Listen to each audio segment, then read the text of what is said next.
Au sommaire de cette édition, la célébration des 10 années d'exercice de la BGFI Bank en Côte d'Ivoire.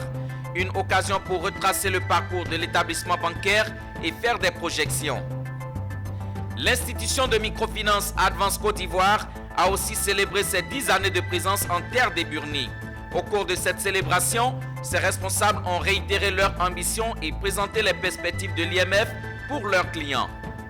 Toujours dans cette édition, le président du Sénat ivoirien Jeannot Ahoussou-Kouadio s'est entretenu avec Hélène Conway-Mouré, sénatrice représentant les Français établis hors de la France.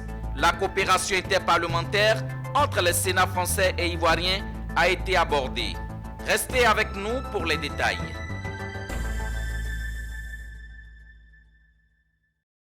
Bienvenue à tous, vous êtes sur Business 24 Africa et il est l'heure du journal. Démarrons donc cette édition avec les banques en Côte d'Ivoire. Le mercredi 23 mars, la BGFI Bank a célébré en Côte d'Ivoire ses 10 années de présence. Une cérémonie initiée à cet effet a permis de retracer tout le parcours de l'institution bancaire. Grand invité de cette célébration, Henri-Claude Oyima, président directeur général de la banque. Après une décennie d'exercice dans la capitale économique ivoirienne, les premiers responsables de la BGFI Bank ont présenté les acquis de la banque lors de la célébration de BGFI Bank Côte d'Ivoire. 10 ans après son installation en Côte d'Ivoire, à travers un chantier de déploiement sur le continent africain, le groupe bancaire est aujourd'hui une institution résiliente et solide. Si au cours de la première année d'exercice, l'entreprise a connu d'énormes pertes, elle a décidé, à partir de 2013, de s'investir à hauteur d'environ 40 milliards de francs CFA, qui est ensuite passé en 2021 à près de 120 milliards de francs CFA, dans le financement des matières premières, à savoir le café et le cacao, des produits dont la Côte d'Ivoire occupe une place importante au rang mondial. Et quand je parle de financer la filière, c'est l'entièreté de la filière. On finance les coopératives, on finance les grands multinationales, etc. Et donc, ça, c'est tout l'écosystème du café. De la 24e place en 2012, aujourd'hui, BGFI Bank Côte d'Ivoire figure dans le top 10 des meilleures banques ivoiriennes et a pour objectif d'intégrer le top 5 pour les 5 années à venir. Ce sont tous ces éléments qui font que notre croissance, depuis les 5 dernières années, est une croissance à 2 chiffres et qui évolue. Et donc, vous comprenez bien que, je vous parle tout à l'heure d'un total de 3 900 milliards. Nous avons des fonds propres de plus de 500 milliards de francs CFA. Donc, ça vous donne, je dirais, le niveau d'intervention possible. Cette rencontre fut l'occasion pour Henri-Claude Oyima, président directeur général du groupe BGFI Bank Holding Corporation, de procéder à l'ouverture officielle de la nouvelle agence à l'Ivoire Trade Center. Créé il y a 51 ans à Libreville au Gabon, le groupe financier africain est installé dans 12 pays et évolue dans 4 métiers principaux, à savoir la banque de financement des entreprises, la banque commerciale, la banque privée et la gestion d'actifs, ainsi que les services de financement spécialisés et l'assurance. Pour rappel, la filiale ivoirienne est la deuxième de la sous-région ouest-africaine après le Bénin. C'était un reportage de Mireille Abalé et Marius Sierry. Je vous l'annonçais en titre, l'institution de microfinance Advance Côte d'Ivoire a célébré elle aussi ses 10 années de présence en terre ivoirienne. Les membres de la direction générale et le conseil d'administration ont organisé un cocktail le mercredi 23 mars dernier. Ils ont réitéré les ambitions de l'IMF Advance Côte d'Ivoire et présenté les perspectives pour leurs clients. Suivons avec Pierre Tebeu et Doumbia Ayouba. Depuis 2012, Advance Côte d'Ivoire soutient les entrepreneurs et les commerçants dans le développement de leurs activités commerciales en leur proposant du financement et plusieurs autres produits et services financiers. Au cours de cette rencontre qui annonce ses 10 années de présence en terre ivoirienne, la direction générale a présenté devant ses partenaires et clients un bilan satisfaisant de ses activités. Advance Côte d'Ivoire opère depuis 2012 à travers un réseau de 22 agences à Abidjan et à l'intérieur du pays et déploie plus de 650 personnes. L'institution sert aujourd'hui plus de 160 000 clients pour un encours crédit de plus de 65 milliards de francs CFA. Plusieurs axes de développement lui ont permis d'atteindre ses objectifs. Donc il s'agissait de convaincre les clients, de former les jeunes à un métier qui est difficile et qui demande de la responsabilité, de l'éthique, de l'engagement. Il a fallu aussi convaincre les partenaires de toutes les innovations que nous avons apportées sur le marché ivoirien, qu'il s'agisse d'innovation par les canaux digitaux ou d'innovation dans le financement du monde agricole. Donc voilà, donc tout ça, ça a pris du temps. Mais aujourd'hui, on est heureux d'atteindre, je dirais, les performances et de voir le niveau de satisfaction de nos clients. En 10 ans, la microfinance a développé des offres variées adaptées aux réalités et atteintes des populations. C'est le cas de sa présence auprès des producteurs. Depuis 10 ans, nous accompagnons les acteurs de la filière, des différentes filières agricoles, et soit dans les financements, mais également nous avons intégré dans notre schéma, dans notre fonctionnement, dans notre programme, l'inclusion, la promotion des outils d'inclusion financière des producteurs agricoles en Côte d'Ivoire. Les clients sont satisfaits de leur partenariat avec la microfinance. Je suis très fière parce que j'ai vu un peu dans les débuts d'Advance, on quittait Koumassi pour aller à Djamé. Il y avait une agence à Djamé et aujourd'hui, Advance est représenté partout en Côte d'Ivoire. C'est vraiment le cheminement et la détermination d'une entreprise qui va de l'avant. Vraiment, je suis très heureux pour cet anniversaire, que vraiment l'année prochaine encore, il faudrait qu'il y ait une autre anniversaire aussi pour nous inviter, qu'ils accompagnent toujours les femmes à avancer aussi. C'est notre souhait. Cette 10e année d'exercice sera marquée par la poursuite de ces efforts en vue de la démocratisation de l'accès à des services financiers de qualité, avec notamment le lancement de nouveaux produits innovants et l'ouverture très prochaine d'agences supplémentaires à Abidjan et dans les villes de l'intérieur du pays. La mise en place d'un produit d'épargne réglementé et rémunéré en partenariat avec le réseau bancaire et financier. C'est l'objectif poursuivi par la Caisse de dépôt et consignation de Côte d'Ivoire, CDCCI, à l'issue d'un séminaire qui s'est tenu ce 24 mars à Abidjan. La rencontre a vu la participation des caisses de dépôt sœurs venues de la sous-région et de l'Europe pour contribuer et s'approprier ce nouveau produit pouvant se présenter comme une innovation majeure du monde de l'épargne. Plus de détails avec Walter Kofi. Un nouveau produit d'épargne verra bientôt le jour, élaboré par la Caisse de dépôt et de consigne de Côte d'Ivoire, CDCCI, qui à travers ce produit veut collecter une partie de l'épargne informelle dans le circuit officiel. Et il faut dire qu'en Côte d'Ivoire, le volume d'épargne informelle représente environ 80% de l'épargne nationale, soit un chiffre estimé à 5 300 milliards de francs CFA en 2020. L'élaboration de cette nouvelle épargne tombe à point nommé et met à contribution les banques, assurances et établissements financiers. Lassine Fofana, directeur général de la CDCCI, promet la naissance d'un produit d'épargne accessible, simple et sécurisé. L'objet, c'est effectivement de mobiliser de l'épargne populaire qui se trouve essentiellement encore dans le secteur informel, en vue donc de le canaliser et de l'orienter vers les circuits, je dirais, les circuits traditionnels, et également de contribuer au financement donc de l'économie. Donc c'est un produit qui sera digitalisé, qui sera simple d'accès. On n'a pas besoin d'avoir un compte bancaire pour avoir ce produit. Ce qu'il y a de la CDC, c'est vraiment de réussir à capter cette épargne qu'on a au niveau du secteur informel.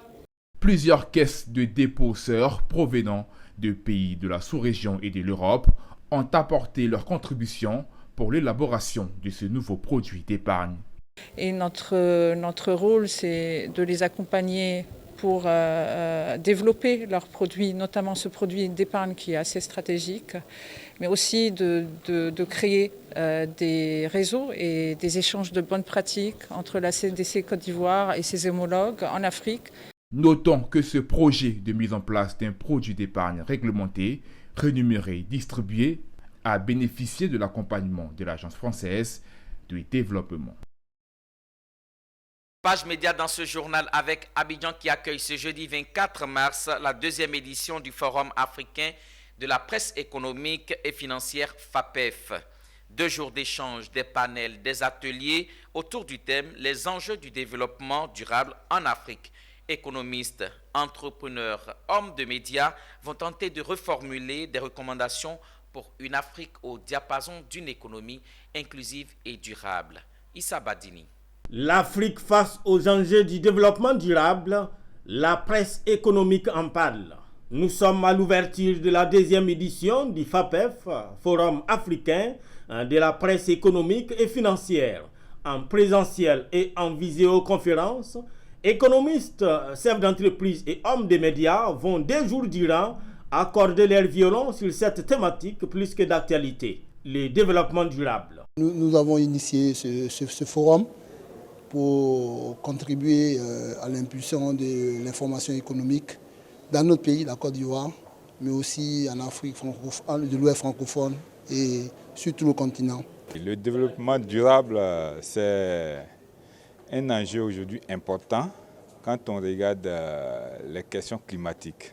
À l'ouverture des débats, ce sont des experts déjà convaincus d'une chose, la presse a sa part dans le développement durable et elle doit l'assumer entièrement et cela passera par un nouvel narratif. Ce genre de forum est de nature à encourager l'émergence mais aussi la consolidation d'une presse et de médias spécialisés dans l'économie. Donc il faut se rencontrer, il faut discuter. L'Afrique se présente comme un continent d'avenir et attire donc beaucoup d'intérêt. Et nous, comme presse économique, nous essayons de faire découvrir tout le potentiel de l'Afrique.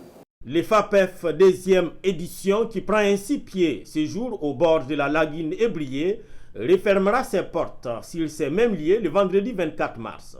D'ici là, experts économiques et médias auront le temps de formuler des recommandations pour une Afrique économiquement dynamique et résiliente. Le programme d'accélération de croissance des PME, PAC PME, initié par le ministère de la Promotion des petites et moyennes entreprises, a été présenté le mercredi 23 mars à l'ensemble des acteurs impliqués dans ce projet de développement des startups et des PME les plus innovantes. La cérémonie a été l'occasion pour quelques-unes des PME retenues parmi les 200 pour le PAC PME d'échanger sur les axes stratégiques de leur projet.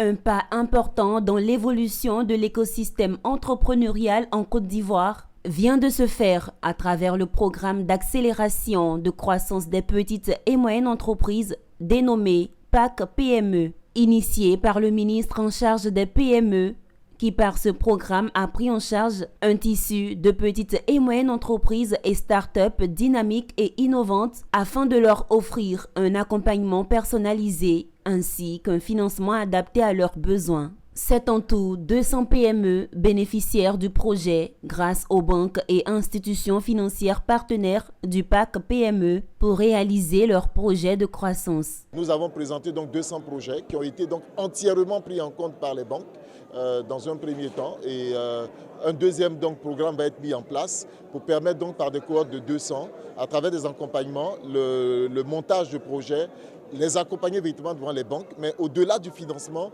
les accompagner donc dans le suivi et la réalisation de leur entreprise. Sur les 200 entreprises sélectionnées, 17 ont présenté des projets aux partenaires techniques et financiers qui, pour la plupart, séduits par la qualité des différents projets, ont décidé d'accompagner leur financement. Les petites et moyennes entreprises bénéficiaires sont convaincus des efforts consentis par l'État pour l'amélioration du milieu des affaires. Il faut dire que c'est vraiment un jour de joie aujourd'hui pour les PME ivoiriennes que nous sommes, de savoir que le ministère, par sa vision d'appuyer les entreprises ivoiriennes afin d'atteindre un seuil de croissance pour pouvoir non seulement créer des emplois, mais aussi participer à l'évolution de l'économie ivoirienne. Notons que le Proparco du groupe de l'Agence de développement français AFD et plusieurs autres banques et institutions financières ont marqué leur accord pour accompagner financièrement et techniquement ces jeunes entrepreneurs. Poursuivons cette édition avec une page divertissement éducatif. L'ONG Scrabblers sans frontières a organisé le week-end dernier à la médiathèque Henriette Dagri-Diabaté d'Atekoubé une compétition à laquelle ont pris part les Scrabivores, une compétition internationale francophone dominée par 2 championnes de la discipline. Sangalba Zalika, 13 ans, et Beda Fabiola, 11 ans, sont des noms bien connus dans les clubs de Scrabble en Côte d'Ivoire. À leur si jeune âge, elles font de ce sport leur passe-temps favori, au point que ce sport intellectuel n'a plus de secret pour elles. Elles se sont faites une fois de plus remarquer au simultané mondial des jeunes Scrabble Duplicate. Sangalba Zalika, championne, a damé le pion à sa coéquipière lors de la première manche ce 19 mars. Le Scrabble m'aide vraiment parce qu'en dictée, j'étais vraiment nulle en dictée. Maintenant, au CM1, j'ai commencé à venir au Scrabble. Je me suis améliorée avec la dictée. Bon, le cours qui m'a beaucoup marqué, c'est le cours de hell. C'est un mot que je ne connaissais pas.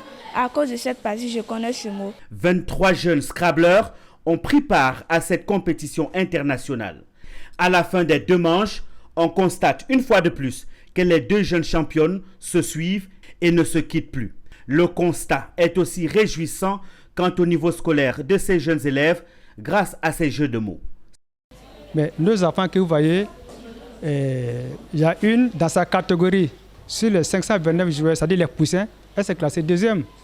Le ministre de la Promotion des Sports et du Développement de l'économie sportive a fait une visite surprise ce samedi lors de ce concours à Atekoubé afin d'encourager et prodiguer des conseils à ces jeunes champions.